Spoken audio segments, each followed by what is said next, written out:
نبی اکرم صلی اللہ علیہ وسلم کی شخصیت کے عظمت کے مختلف پہلو ہیں۔ ایک ہے آپ کا مقام و مرتبہ اور آپ کی عظمت بحیثیت نبی،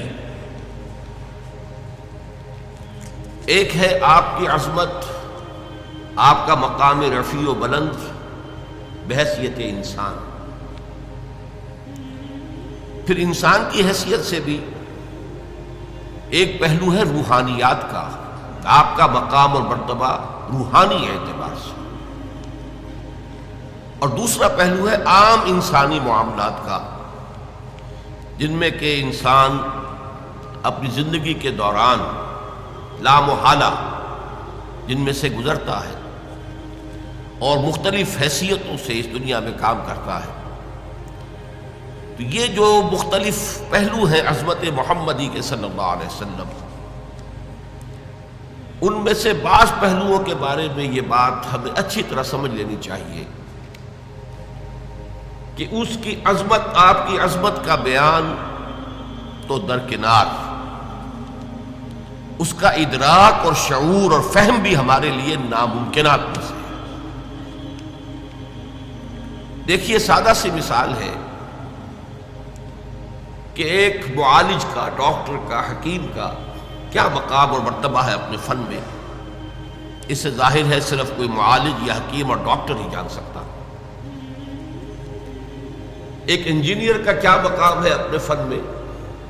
اس سے واقفیت صرف انجینئر کو حاصل ہو سکتی ہے۔ لہذا ایک نبی کی حیثیت سے محمد الرسول اللہ صلی اللہ علیہ وسلم کا کیا مقام و مرتبہ ہے، یہ صرف کسی نبی ہی کے لیے ممکن ہے کہ اس کا اندازہ کر سکے، کسی غیر نبی کے لیے یہ محال عقلی ہے۔ مزید برآں کسی بھی انسان کا کسی فن میں کیا مقام ہے، اس کا جو ایگزیکٹ تعین ہے، وہ وہی شخص کر سکتا ہے جو اس فن میں اس سے بالا تر ہو، اس لیے کہ نیچے جو ہوگا وہ تو صرف دیکھے گا اوپر کی طرف، اس کے لیے یہ ممکن نہیں ہے کہ اپنے سے بلند تر مقام کے حامل شخص کا اصل مقام و مرتبہ معین کر سکے۔ اب ظاہر بات ہے کہ نبی اکرم صلی اللہ علیہ وسلم سے بالا تر مقام کسی نبی کا نہیں، لہذا کسی نبی کے لیے بھی یہ محال عقلی ہے کہ وہ حضور کے اصل مرتبہ اور مقام کو سمجھ سکے، کجا یہ کہ عام انسان غیر نبی، اس کے لیے تو جیسا کہ میں نے عرض کیا یہ محالات عقلیہ میں سے۔ اسی طرح روحانی اعتبار سے حضور کا کیا مقام ہے، ظاہر بات ہے کہ ہم جیسے لوگوں کے لیے اس کا ادراک و شعور ممکن نہیں۔ چند باتیں میں آپ سے عرض کیے دیتا ہوں، بعض اعتبارات سے خود حضور نے اسے واضح کیا کہ یہ تمہارے لیے ناممکن ہے کہ سمجھ سکو۔ مثال کے طور پر حضور صوم وصال رکھتے تھے۔ صوم وصال اسے کہتے ہیں کہ آج روزہ رکھا اور شام کو اسے افطار نہیں کیا، وہی روزہ رات سے گزر کر پھر اگلے دن تک چلا اور اگلے دن شام کو افطار ہوا، تو یہ 2 دن کا صوم وصال ہے۔ اگر یہی بات آگے ایک اور دن چلے گی تو 3 یوم کا صوم وصال ہو جائے۔ نبی اکرم صلی اللہ علیہ وسلم یہ صوم وصال رکھتے تھے، لیکن اپنے ساتھیوں کو، صحابہ کو، یعنی نوٹ کیجئے ہمارے لیے تو کیا سوال پیدا ہوتا ہے، صحابہ کو بھی روکتے تھے۔ جس پر کسی صحابی نے سوال کر لیا تو آپ نے فرمایا صلی اللہ علیہ وسلم، ایکم مثلی، تم میں سے کون ہے جو میرے مانند ہو؟ ابھی تو عند ربی، میں تو اپنے رب کے پاس رات گزارتا ہوں، ہوا یطعمنی و یسقینی، وہ مجھے کھلاتا اور پلاتا ہے۔ اب بتائیے ہم میں سے کس کے لیے ممکن ہے کہ تصور کر سکے کہ یہ شب بصری جو اللہ کے ہاں ہوتی تھی اس کی نوعیت کیا تھی، اس کی کیفیت کیا تھی، وہ کھلانا اور پلانا کس نوعیت کا تھا جو اللہ تعالیٰ محمد رسول اللہ صلی اللہ علیہ وسلم کے ساتھ معاملہ کرتا تھا۔ معلوم ہوا کہ یہ چیز بھی ہمارے دائرے سے خارج ہے۔ اچھا، میں تو اپنی بات کر رہا ہوں،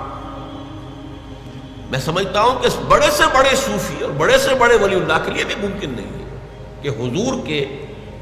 روحانی مقام کا پورا پورا ادراک کر سکے۔ ان دونوں پہلوؤں سے جب ہماری عقلیں اور ہمارا فہم و شعور اور ادراک عاجز ہے تو اس کا مفہوم یہ ہوا کہ اس کو بیان کرنے کی کوشش کرنا بہت بڑی خطا، بہت بڑی غلطی ہے۔ یہ بڑی خطا اس اعتبار سے نوٹ کیجیے، سادہ سی مثال سے بات سمجھ میں آ جائے گی۔ ایک لطیفہ ہے، کسی دیہاتی کی کوئی مشکل تھی جسے کسی ایک شہری بابو نے، شہری شخص نے حل کر دیا، اور وہ شخص جو تھا شہری، وہ ڈپٹی کمشنر تھا، لیکن اس دیہاتی نے اسے دعا دی،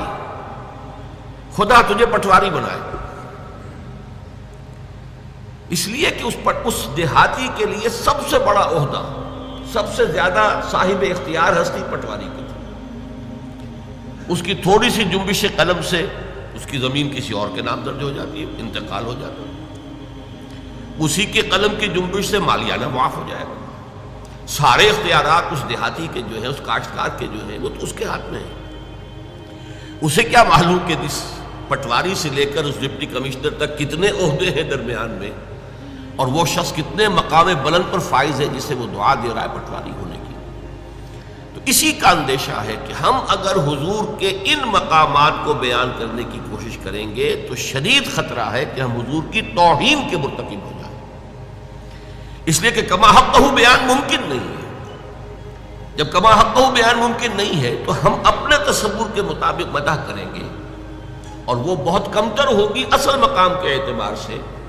اور اسی کا نام توہین ہے۔ یہی وجہ ہے، دیکھیے شیخ سعدی رحمۃ اللہ علیہ نے نہایت سادگی کے ساتھ میری ساری گفتگو کو سمو دیا اپنے دو اشعار میں،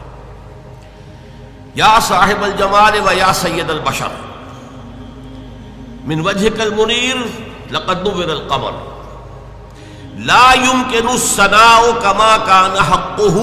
بعد از خدا بزرگ توئی، قصہ مختصر۔ جتنا ان کا حق ہے کہ ان کی ثنا کی جائے وہ ممکن ہی نہیں ہمارے لیے، لا يمكن الثناء كما حقه۔ بس ہمیں صرف یہ کہہ کر جو ہے اس بات کے دامن میں پناہ لینی ہے کہ بعد از خدا بزرگ توئی، قصہ مختصر۔ اللہ کے بعد آپ ہی کی ہستی ہے بلند ترین، عظیم ترین، اب اسے کس طرح بیان کریں، کیا بیان کریں؟ ہمارا تصور سے بھی آگے بڑھ کر تخیل بھی سرنگوں ہے کہ وہ اس مقام بلند و رفیع کا کوئی ادراک اور شعور کر ہی نہیں سکتا۔ اسی کو نہایت خوبصورت انداز میں غالب نے کہا ہے، ماں ثنائے خواجہ بیزداں گزاشتے، ہم نے حضور صلی اللہ علیہ وسلم کی ثنا اور حمد کو خدا کے حوالے کر دیا ہے، یزداں کے حوالے کر دیا، ہم اس کی کوشش ہی نہیں کرتے۔ کہا ذات پاک مرتبہ دان محمد است، اس لیے کہ وہی ذات پاک ہے جو محمد الرسول اللہ کے اصل مرتبے سے واقف ہے۔ یہ کاں جو ہے اس کے مصرع ثانی میں وہ کہاں کا مخفف، فارسی میں اشعار میں یہ بہت ہوتا ہے کثرت سے کہ ذات پاک مرتبہ دان محمد است، کہاں ذات پاک مرتبہ دان محمد است۔ محمد کے اصل مرتبے اور مقام کو جاننے والی ایک ہی ہستی ہے اور وہ اللہ تعالیٰ کی ہے، لہذا غالب ثنائے خواجہ یزداں گزاشتے ہیں، غالب ہم نے تو حضور کی مدح و ثنا کو اللہ کے حوالے کر دیا۔ میں نے دو اعتبارات سے حضور کی عظمت، حضور کے مقام و مرتبہ کو اپنے بیان کے دائرے سے بلند و بالا، برتر، اعلیٰ، عرفہ، اور اس اعتبار سے خارج قرار دیا ہے۔